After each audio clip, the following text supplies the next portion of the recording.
Bismillahirrahmanirrahim. Assalamualaikum warahmatullahi wabarakatuh. Waalaikumsalam warahmatullahi wabarakatuh.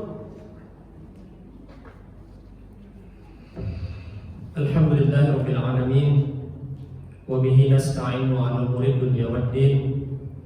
Asyhadu an la ilaha illallah wa huwa waliyyus shalihin wa asyhadu anna Muhammadan 'abduhu wa rasuluhu la nabiyya ba'da. Amma ba'du. Qala Allah Ta'ala fil kitabil karim, a'udzu billahi minasyaitonir rajim. Bismillahirrahmanirrahim.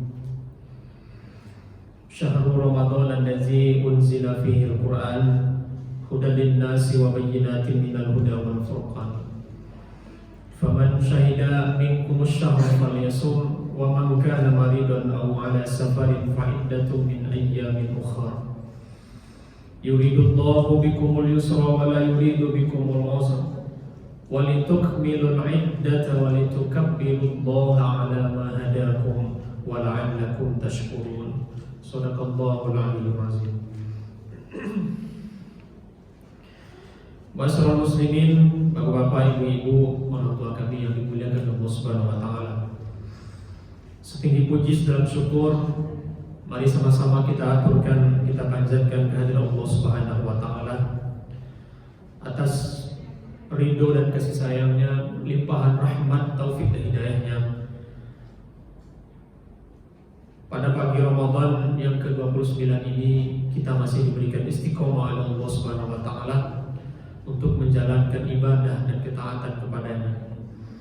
Bahwa Ramadan itu ulama membaginya 3 fase. Yang pertama adalah rahmat, 10 hari pertama adalah rahmat.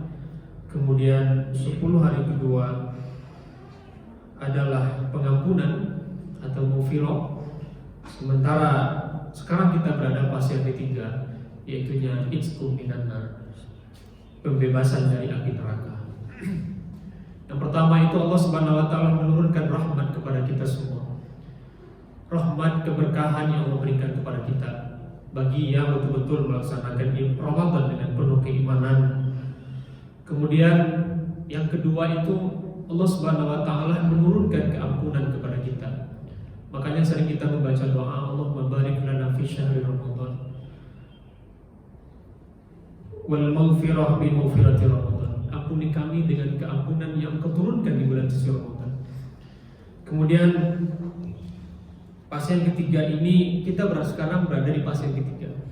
Yang terakhir yaitunya itqu minan nar. Nah, setelah Allah berikan kita rahmat, kita ampuni dosa-dosa kita, maka terakhir Allah akan memberikan kita pembebasan dari api neraka. Kalau kita sudah terbebas dari api neraka, maka secara otomatis kita akan masuk ke dalam surga Allah Subhanahu wa taala. Karena nantinya di akhirat itu hanya ada 2 tempat. Yang pertama surga, yang kedua neraka. Kalau tak masuk surga berarti masuk neraka. Kalau tak masuk neraka berarti masuk surga. Hanya 2 itu saja. Mudah-mudahan ketiga-tiga ini kita sudah melewati 2 fase. Mudah-mudahan semuanya kita dapatkan, Allah berikan kepada kita semua. Amin ya rabbal alamin. Kemudian tidak lupa kita bersalawat kepada Nabi sallallahu alaihi wasallam dengan ucapan Allahumma shalli ala sayyidina Muhammad wa ala ali sayyidina Muhammad. Assalamualaikum ya Rasulullah. Mari senantiasa kita selalu berbanyak salawat kepada Nabi sallallahu alaihi wasallam. Begitu pentingnya salawat ini, sehingga di dalam bacaan tahiyat kita yang terakhir, yang pertama yang terakhir itu ada bacaan yang Allah tetapkan dalam bacaan salawat kepada Nabi sallallahu alaihi wasallam. Bahkan dia menjadi salah satu rukun daripada salat, itu salawat di atas Nabi sallallahu alaihi wasallam. Nah, begitu pentingnya salawat ini, bahkan Allah Subhanahu wa taala menjelaskan dalam Al-Qur'an, innallaha wa malaikatahu yusholluna 'alan nabi ya ayyuhallazina amanu shallu 'alaihi wa sallimu taslima. Sesungguhnya Allah Subhanahu wa taala dan para malaikatnya bersalawat kepada Nabi sallallahu alaihi wasallam. Maka datang seruan kepada kita orang-orang beriman, wahai orang-orang beriman, bersalawatlah kepada Nabi sallallahu alaihi wasallam dan berikanlah salam penghormatan kepada Nabi sallallahu alaihi wasallam. Makanya kita sering berdoa kepada Allah Subhanahu wa taala, Allahumma bihaqqi sayyidina Muhammadin sallallahu alaihi wasallam. Ya Allah, dengan hak kebesaran salawat atas Nabi sallallahu alaihi wasallam, ampuni dosa kami, maafkan kelupaan kami, maafkan kealpaan kami, maafkan dosa-dosa kami dengan berkah sholawat atas Nabi Sallallahu Alaihi Wasallam. Mudah-mudahan kita semua mendapatkan syafaat dari Nabi Sallallahu Alaihi Wasallam. Sesungguhnya pintu surga itu tidak akan dibuka pertama kali kecuali Nabi Muhammad yang pertama kali membuka pintu surga itu. Siapa di belakang dia? Yaitu para umat-umatnya yang senantiasa membaca sholawat, mengikuti istiqomah di atas sunnah Nabi Sallallahu Alaihi Wasallam. Masyaallah muslimin, bapak-bapak, ibu-ibu, orang tua kami yang kami muliakan. Baiklah, pada semua hari ini kita akan mengisi waktu kita menjelang waktu syuruk, karena pada semua hari ini adalah jadwalnya Ustadz Mas Riyadi Hasan. Tadi malam beliau menyampaikan insya Allah belum ada kepastian, kemungkinan dia akan pulang kampung katanya, tapi belum pasti katanya. Tadi pagi subuh dia WA kepada koordinator kepada Bang Syukur kalau dia sudah ternyata jadi pulang kampung. Nah akhirnya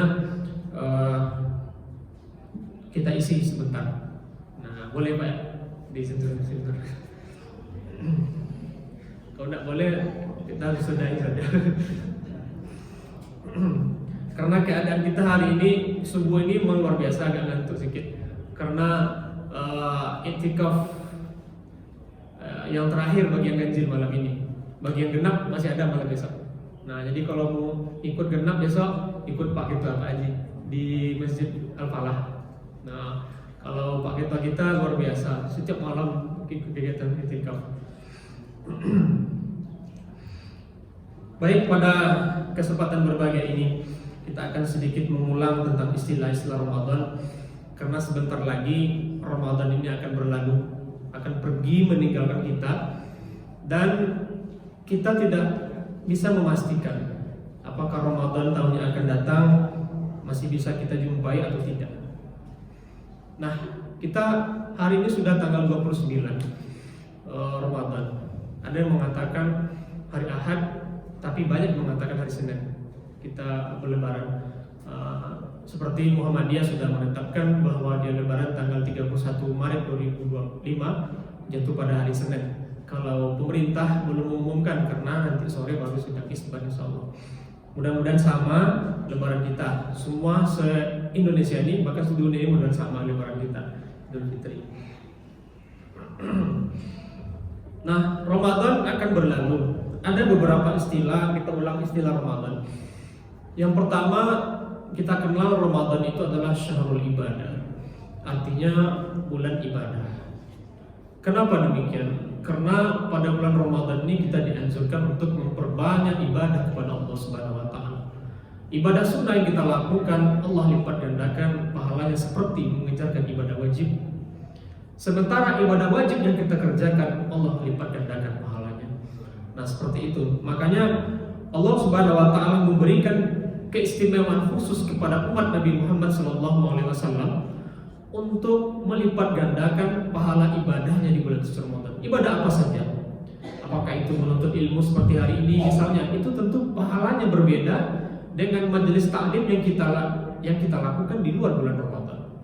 Maka duduk kita di sini Bapak Ibu itu adalah duduk yang bernilai ibadah yang berlipat ganda di sisi Allah Subhanahu wa taala. Meskipun kita ngantuk-ngantuk misalnya, meskipun tertidur. Karena di luar Ramadan saja, bagi siapa yang menuntut ilmu, datang ke majelis ilmu, lalu dia paham apa yang disampaikan oleh gurunya, dia mengerti apa yang disampaikan oleh ustaz, artinya dia nggak tidur, dia menyimak, dia memperhatikan yang baik. Dari 10 disampaikan dapat 2 atau dapat 1, yang penting ada dapat yang dia bawa pulang misalnya. Maka bagi orang seperti ini dijelaskan dalam hadis, dalam kitab Muntakhab al-Ahadis dijelaskan bahwa orang yang paham dengan apa yang disampaikan oleh guru, oleh ustadz itu, oleh yang menyampaikan ilmu, maka dia mendapatkan 2 bagian pahala besar di sisi Allah Subhanahu wa taala. Di luar bulan suci Ramadan, apalagi duduk di bulan suci Ramadan. Nah, seperti itu. Kemudian sebaliknya, bagi siapa yang menuntut ilmu, hadir dalam majelis ilmu, mendengarkan kajian, tetapi dia tidak paham, tak ada yang didapatkan. Nah, dia berbagai alasan, misalnya tidur misalnya untuk tadi malam itikaf, naku ini aja ke bawah, nengok ke bawah saja misalnya. Atau badannya di sini, nengoknya ke depan tapi pikirannya ke kampung misalnya, pulang kampung. Kemana lah mudik besok nih? Nah seperti itu. Macam-macam. Nah aktivitas apa pun yang kita kerjakan sehingga membuat kita tidak paham apa yang disampaikan. Entah apa yang disampaikan sama Ustaz Gani tadi, nggak jelas apa yang disampaikan, nggak paham. Nah seperti itu misalnya. Berbeda sama Ustaz Mas Hadi Hasan, berisi, berdaging apa yang disampaikannya, seperti itu misalnya. Nah, tidak paham, tidak mengerti, tidak ada yang didapatkan, maka dalam hadis, dalam kitab Muntakhab Ahadits jelaskan, bagi siapa yang menuntut ilmu lalu dia tidak mengerti sama sekali apa yang disampaikan, maka baginya satu pahala besar di sisi Allah Subhanahu wa taala. Di luar bulan suci Ramadan, apalagi kalau di bulan suci Ramadan, tak paham pun kita misalnya apa disampaikan oleh guru-guru kita selama pengajian di masjid ini selama Ramadan ini, satu pun tak paham, tak bisa dibawa pulang. Nah, cuman lah caranya nih? Ada rekamannya di sini. Jadi kalau seandainya kurang paham, kurang jelas, nah silakan dibuka YouTube-nya, masih ada. Nah, ada grup media kita khusus dan juga tim media kita menyebarkan bukan hanya di grup media saja, tapi semua grup yang berkaitan dengan Nurul Huda dengan RW05 itu disampaikan. Nah, bisa kita ulang-ulang. Apalah tadi ya, ulang balik. Nah, dibuka. Nah, siapkan kuota giga internet. Nah seperti itu. Nah mengerti apa yang disampaikan dapat 2 bagian pahala besar. Tidak paham apa yang disampaikan dapat 1 bagian pahala besar. Artinya di dalam majelis ilmu, di dalam menuntut ilmu itu tidak ada kata istilah rugi. Nah itu seperti itu. Nah apalagi kalau ini kita lakukan di bulan suci Ramadan. Nah ini salah satu contohnya bahwa syahrul ibadah itu adanya di bulan suci Ramadan, yang khusus Ramadan ini Allah melipat gandakan pahalanya. Mudah-mudahan ini semua bisa kita peroleh. Amin ya rabbal alamin. Kemudian yang kedua, ada istilah Ramadan disebut dengan tarbiyah rohiyah. Ramadan ini disebut dengan pendidikan rohani. Nah, seperti misalnya kenapa kita harus dididik di bulan suci Ramadan ini? Sebagaimana disampaikan oleh Ustaz Dr. Kazwaidi tadi malam, bahwa 1 bulan kita dididik oleh Allah Subhanahu wa taala di bulan suci Ramadan untuk menghadapi 11 bulan yang akan datang.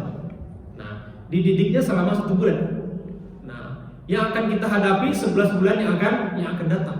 Nah, ternyata untuk menghadapi 11 bulan yang akan datang itu, ini tarbiyahnya di bulan suci Ramadan.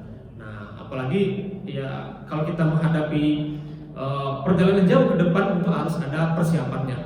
Nah begitu juga misalnya dengan kepala-kepala daerah kemarin baru dilantik, mereka tuh diterbiah dulu, ya dilatih dulu oleh Prabowo di Akademi Militer Magelang. Nah seperti itulah kira-kira. Jadi akademi kita adalah pendidikan kita di sini di Ramadan untuk menghadapi 11 bulan yang akan mendatang. Nah seperti itu. Nah sehingga disebut dengan tarbiyah rohiyah, bulan pendidikan. Karena bulan ini umat Islam dibiasakan untuk melakukan hal-hal yang baik. Nah, coba kita perhatikan diri kita. Kita lihat diri kita. Mana yang lembut hati kita di Ramadan atau di luar Ramadan. Nah, sehingga tidak heran kalau di bulan suci Ramadan ini banyak masjid-masjid ramai. Nah, kalau tidak heran kalau di bulan suci Ramadan ini hati kita itu pengen ke masjid, pengen sholat di masjid, pengen baca Quran. Nah bahkan masang target baca Qurannya mesti 2 juz, mesti 1 juz 1 hari, mesti 2 juz 1 hari misalnya, mesti tamat selama Ramadan nih. Nah kita punya target. Nah kenapa orang-orang cenderung hatinya lebih taat di bulan suci Ramadan dibandingkan di luar bulan suci Ramadan? Karena sesungguhnya Allah Subhanahu wa taala sengaja membuat hati manusia, membuat hati orang-orang beriman ini, membuat hati orang-orang mukmin ini lebih cenderung, lebih lembut hatinya untuk beribadah di bulan suci Ramadan dibandingkan dari bulan-bulan yang lainnya. Nah, seperti itu. Apa tujuannya? Tujuannya adalah Allah Subhanahu wa taala ingin membentuk pribadi orang-orang beriman menjadi pribadi orang-orang yang muttaqin, orang-orang bertakwa kepada Allah Subhanahu wa taala. Tidak hanya sekedar beriman, tapi dia bertakwa kepada Allah Subhanahu wa taala. Kalau dia sudah bertakwa, maka otomatis dia menjadi orang yang beriman di sisi Allah Subhanahu wa taala. Inilah tujuan daripada pendidikan bulan suci Ramadan, la'allakum tattaqun, menjadikan kita orang-orang bertakwa di sisi Allah Subhanahu wa taala. Kemudian berikutnya, istilah yang ketiga adalah bulan suci Ramadan disebut dengan Syahrul Quran. Apa artinya bulan Al-Quran? Kenapa? Karena pada bulan suci Ramadan pertama kali Allah Subhanahu wa taala turunkan Al-Quran kepada Nabi Muhammad SAW. Seperti yang kita baca tadi, Syahrul Ramadan allazi unzila fihi Al-Quran. Pada bulan suci Ramadan Allah turunkan Al-Quran. Ini dalilnya, Syahrul Ramadan allazi unzila fihi Al-Quran. Al-Baqarah 184 kalau tidak salah. Kemudian dengan demikian, sehingga di bulan suci Ramadan ini Allah Subhanahu wa taala istimewakan dengan datangnya Lailatul Qadar. Nah, dengan berkat turunnya Al-Qur'an, Allah istimewakan Ramadan dengan malam Lailatul Qadar. Nah, oleh karena itu 10 hari terakhir ini kita lebih banyak berada di masjid untuk melaksanakan ibadah, i'tikaf, tahajud, baca Quran dan sebagainya. Ada yang setiap malam selama 10 hari, ada yang mengambil malam-malam ganjil saja. Nah, terserah mau ngambil yang mana, mau genap semuanya, mau semuanya, atau yang ganjil-ganjil saja misalnya. Nah, seperti itu. Apa yang dia cari adalah untuk bisa bertemu dengan malam Lailatul Qadar. Nah, coba kita bayangkan selama 10 tahun misalnya kita 10 tahun misalnya kita sejak 2000 berapa itu kita i'tikaf tiap malam 10 terakhir. Nah, itu sudah dipastikan dia mendapatkan malam Lailatul Qadar. Nah, tak ada ruang, tak ada kosongnya. Malam genap juga i'tikaf, malam ganjil juga genap ganjil selama sampai malam terakhir malam ini. Nah, i'tikaf juga. Nah, mudah-mudahan siapa yang melakukan yang seperti ini betul-betul mendapatkan malam Lailatul Qadar. Dan juga bagi yang melaksanakan malam-malam ganjil, mudah-mudahan juga bertemu dengan malam Lailatul Qadar. Mudah-mudahan semua kita yang melaksanakan i'tikaf, yang berjuang menahan kantuknya, menahan capek dan lelahnya untuk beribadah kepada Allah Subhanahu wa taala, apakah dia mengambil ganjil saja atau mengambil semuanya, mudah-mudahan kesemuanya itu mendapatkan malam Lailatul Qadar. Kalau kita dapat malam Lailatul Qadar, maka pahalanya adalah sama seperti beribadah selama 1000 bulan. Nah, bukan 1000 tahun, tapi 1000 bulan. Tetapi Allah Subhanahu wa taala tidak memberitahu kepada kita. Nah, Pak, kata Allah, Bapak lah dapat Lailatul Qadar. Nah, tak usah lagi malam besok tak dapat dah. Nah, tapi Allah tak kasih tahu kepada kita apakah kita dapat atau tidak. Nah, tak dikasih tahu, wahai jamaah Masjidul Huda, malam 29 ini semua yang i'tikaf tuh dapat Lailatul Qadar. Nah, seperti itu misalnya. Atau dia kasih tahu sama kita malam 21 misalnya. Nah, semuanya dapat. Nah, tapi Allah tak kasih tahu. Nah, apakah kita dapat atau tidak? Nah, kenapa Allah tak kasih tahu kepada kita sekarang? Kalau dikasih tahu misalnya malam 21 Allah kasih tahu kita dapat, pasti malam yang ke-25, ke-27, ke-29 kita tak i'tikaf lagi. Lupa kepada Allah Subhanahu wa taala. Tapi tidak, Allah Subhanahu wa taala pengen setiap malam kita berhadapan dengannya. Nah, seperti itu. Nanti kalau saya kasih tahu Bang Ihsan nanti malam 21 dapat, 23 tak datang lagi, pasti datang lagi. 25 tak datang lagi. Nah, seperti itu kira-kira. Jadi Allah kita nggak tahu dapat atau tidak, tapi insya Allah bagi yang betul-betul istiqomah melaksanakan itu, insya Allah mudah-mudahan kita dapat malam Lailatul Qadar. Beribadah sama seperti dengan lebih baik daripada ibadah 1000 bulan. Masyaallah muslimin, Bapak-bapak, Ibu-ibu dan Bapak yang dirahmati Allah Subhanahu wa taala. Sekarang istilah-istilah tersebut sudah akan berakhir, akan meninggalkan kita. Mungkin malam ini adalah malam terakhir kita melaksanakan tarawih dan witir. Nah, satu malam lagi. Bayangkan tuh. Tidak juga hadir kita malam ini luar biasa. Nah, seperti itu.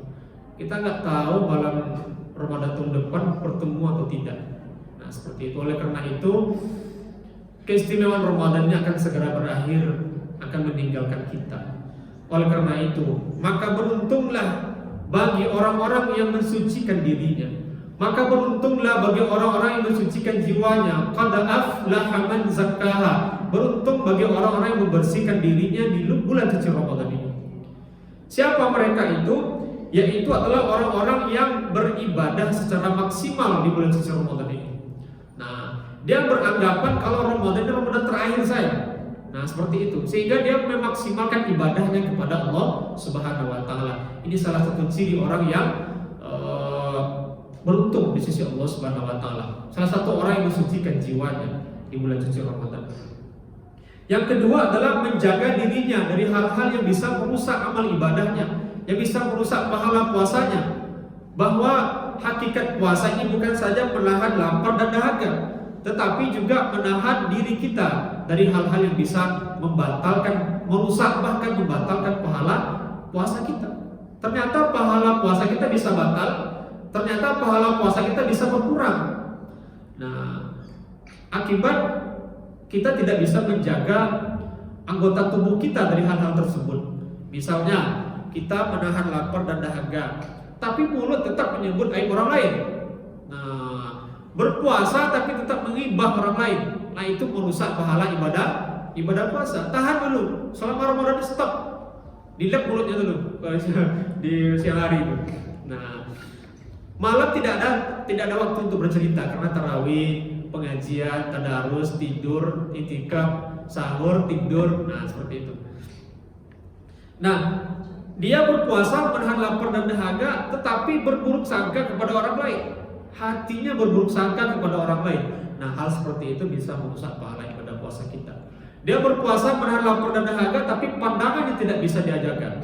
Melihat sesuatu yang tidak boleh dia lihat, melihat sesuatu yang tidak boleh dia pandang sebetulnya dalam kehidupan sehari-hari. Nah, hal-hal seperti ini bisa merusak pahala ibadah puasa kita. Oleh karena itu, lebih kurang 29, 30. Nah, 1 hari lagi, 2 hari di hari ini.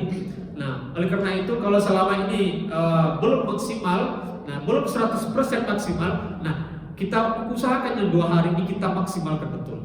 Nah, kita maksimalkan betul. Mudah-mudahan dengan niat kita menyempurnakan 2 hari ini, yang selama 28 hari ini Allah sempurnakan semuanya. Amin ya rabbal alamin.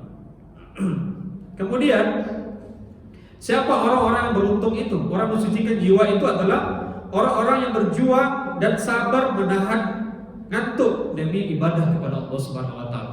Menahan capeknya berdiri melaksanakan sholat tahajud malam hari. Apalagi kalau imamnya panjang bacanya. Nah, kadang-kadang ibu-ibu nggak tahan pakai kursi sholatnya karena panjang baca ayatnya. Kemudian sholat tarawih lebih dari setengah jam. Nah, itu kalau kita tidak sabar, bisa-bisa kita mundur dan pulang.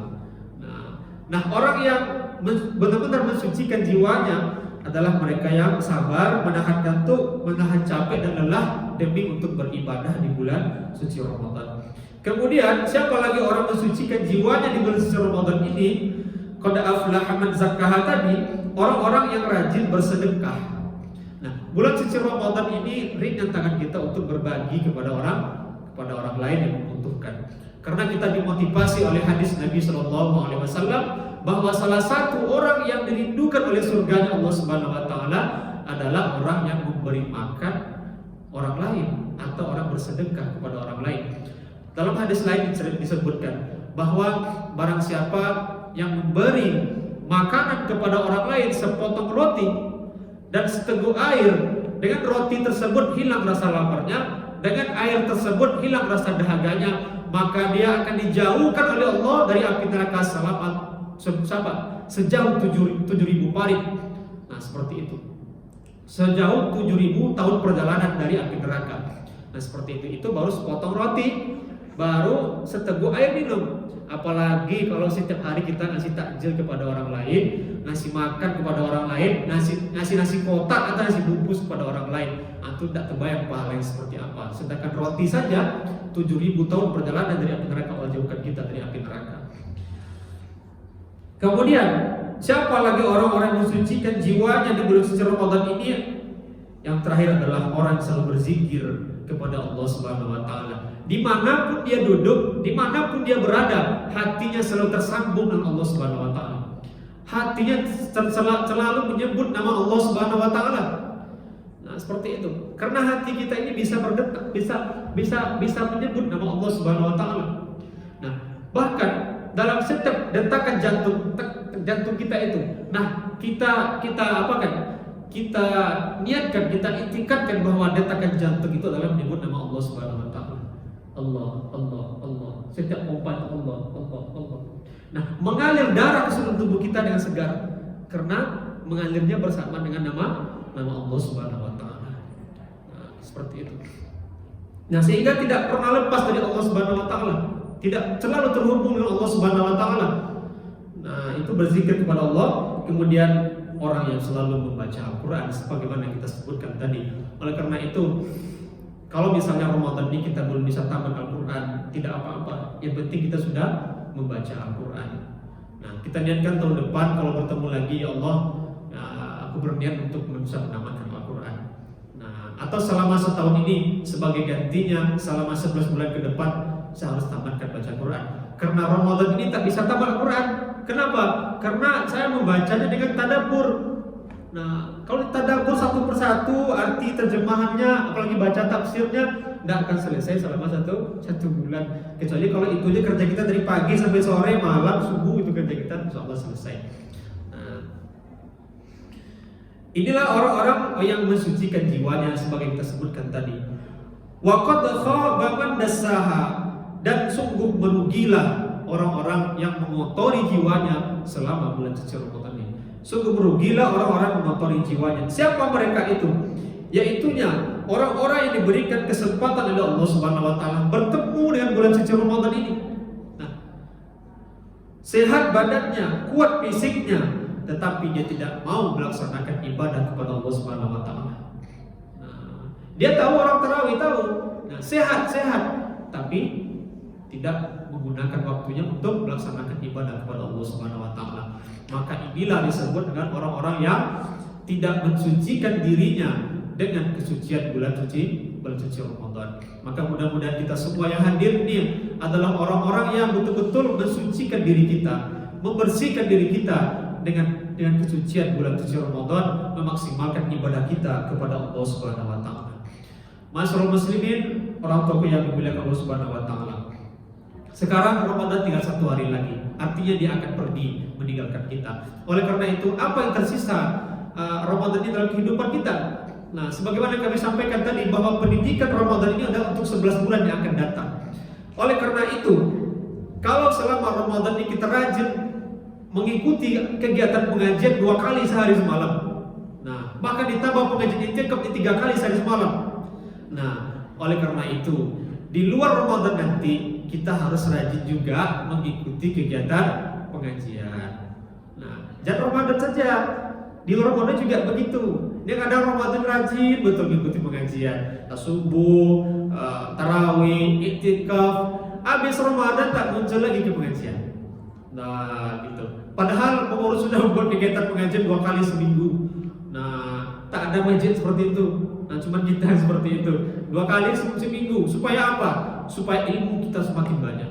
Supaya berkah turun di masjid kita, di lingkungan kita. Nah, rajin kita mengikuti pengajian di bulan suci Ramadan. Nah, di luar bulan suci Ramadan harus lebih rajin lagi mengikuti kegiatan pengajian. Begitu Jumat malam, apalagi Ahad pagi ada sarapannya juga. Nah, banyak bonusnya di Ahad pagi itu. Ini kemudian di bulan suci Ramadan kita rajin sholat berjamaah, tak pernah tinggal sholat berjamaah, lah rajin. Bahkan maghrib pun orang berbuka kita datang ke masjid melaksanakan sholat berjamaah. Oleh karena itu, di luar bulan suci Ramadan, masjid kita mesti selalu ramai. Nah, itulah tandanya orang yang betul-betul mengimplementasikan nilai-nilai Ramadan dalam kehidupannya sehari-hari. Nah, ini bulan Ramadan rajin salat berjamaah, subuh datang, isya apalagi, nah tahajud juga datang. Di luar bulan suci Ramadan tak nampak wajahnya lagi. Mana lah ibu kemarinnya Ramadan saja rajinnya. Kalau Ramadan kita rajin itu wajar, karena cenderung hati kita untuk beribadah kepada Allah Subhanahu wa taala. Nah, yang luar biasa itu Ramadan rajin, di luar Ramadan dia lebih rajin lagi. Nah, berhasil dididik di bulan suci Ramadan. Kemudian di bulan suci Ramadan kita rajin baca Quran, maka di luar Ramadan kita harus juga membaca Al-Quran. Ini kadang di masjid kita banyak Al-Quran, maka belum terpakai, belum dibuka kotaknya. Nah, kenapa? Tak ada yang baca. Nah, oleh karena itu, kita rajin baca Quran minimal 2 kali seminggu. Datang ke masjid baca Quran. Dan di rumah udah pasti ngaji. Nah, di rumah pasti mengaji. Di masjid sama-sama berjamaah. Kapan waktunya? Malam Jumat. Baca ya, baca Yasin. Nah, kalau kita nggak sempat baca Yasin di rumah, kita kirimkan untuk orang tua kita yang sudah wafat, meninggal dunia.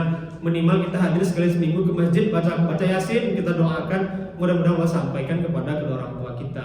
Terus kapan lagi ngaji barengnya? Jumat pagi baca surat Al-Kahfi. Nah, terbebas dari fitnah Dajjal. Apalagi di zaman sekarang ini, semakin rajin baca Kahfi, semakin selamat kita insya Allah dari segala bentuk fitnah dan cobaan. Kemudian berikutnya adalah apa yang harus kita lakukan lagi? Menjaga keutuhan pahala ibadah kita. Ini yang paling penting. Nah, sholat berjamaah itu mudah kita laksanakan bagi orang yang khusyuk. Bersedekah biasa misalnya. Tetapi yang paling susah itu adalah menjaga keutuhan pahala ibadah kita. Kita sudah capek selama sebulan ini. Nah, udah datang ke masjid beribadah maksimal selama sebulan ini. Udah mengaji, i'tikaf, tarawih, itu semua kita laksanakan. Nah, tahu-tahunya setelah Ramadan pahala itu semua dihapus oleh Allah Subhanahu wa taala. Oleh karena itu penting kita menjaga keutuhan pahala ibadah kita. Apa yang bisa merusak pahala ibadah kita? Yang pertama adalah takjub kepada diri kita sendiri, kagum terhadap diri kita sendiri. Nah, gitu. Ketika kita mengagumi diri kita sendiri bahwa kita ini ada orang yang taat dibandingkan orang lain, nah, maka disitulah setan masuk, maka hangus pahala ibadah kita. Oleh karena itu kita bisa melakukan seperti ini bukan adalah karena Allah sayang kepada kita. Nah, Allah menginginkan kita menjadi orang yang baik. Allah menginginkan kita menjadi orang yang soleh. Nah, karena kita dipilih oleh Allah Subhanahu wa taala, tidak semua orang bisa melakukan seperti ini. Hanya orang-orang dipilih oleh Allah Subhanahu wa taala. Dan kita termasuk ke dalamnya, salah satu di dalamnya. Oleh karena itu dilarang kita untuk takjub kepada diri kita sendiri karena Allah buat kita seperti itu. Nah, seperti itu kan. Ketika kita takjub kepada diri kita sendiri, maka pahala kita akan hangus, sia-sia kita melaksanakan ibadah selama satu bulan ini. Yang kedua yang bisa menghanguskan pahala ibadah kita adalah hasad, hasud, dengki. Nah, iri. Hasad, hasud, iri, dengki. Nah, semua itu menghanguskan pahala ibadah kita. Iyyakum wal hasada. Jauhkanlah olehmu sifat iri, dengki, dan hasad. Nah, karena dia bisa menghanguskan pahala ibadahmu seperti api menghanguskan kayu bakar. Nah, jadi arang. Nah, udah capek mak kita nih tadarus ke masjid buka tiap hari bisa sama-sama. Nah, taunya jadi arang pahalanya, hangus. Kenapa? Tak suka dengan orang lain, iri dengan orang lain, dengki kepada orang lain. Nah, seperti itu. Tak boleh sifat seperti itu, harus kita jauhkan agar keutuhan pahala ibadah kita tetap terjaga dengan baik. Yang ketiga adalah riya. Nah, udah sebulan kita beribadah kepada Allah Subhanahu wa taala, enggak tahu-taunya setelah Ramadan kita ceritakan orang lain. Maksud bercerita itu adalah membanggakan diri, riya. Nah, seperti itu. Nah, ketika kita sudah riya beribadah, maka ibadah itu tidak bernilai di sisi Allah Subhanahu wa taala. Justru sifat riya itu adalah syirik kecil karena beribadah kepada selain Allah Subhanahu wa taala. Oleh karena itu, wahai kaum muslimin, bahwa Ramadan ini akan segera berakhir. Mudah-mudahan Ramadan berhasil mendidik kita. Taat kita di bulan suci Ramadan, mudah-mudahan di luar bulan suci Ramadan kita selalu taat kepada Allah Subhanahu wa taala. Dan yang paling penting adalah kita harus menyelamatkan, kita harus menjaga keutuhan pahala ibadah kita di sisi Allah Subhanahu wa taala agar dia tidak sia-sia di sisi Allah Subhanahu wa taala. Masyaallah muslimin, Bapak Ibu, ayah bunda yang kami muliakan, mungkin itulah sedikit yang bisa kami sampaikan pada subuh hari berbahagia ini. Mudah-mudahan ada manfaatnya bagi kita semua, terlebih bagi kami yang menyampaikannya. Amin ya rabbal alamin. Fa'tabiru ya ulil absar. Subhanakallahumma bihamdika asyhadu an la ilaha illa anta astaghfiruka wa atubu ilaik. Assalamualaikum warahmatullahi wabarakatuh.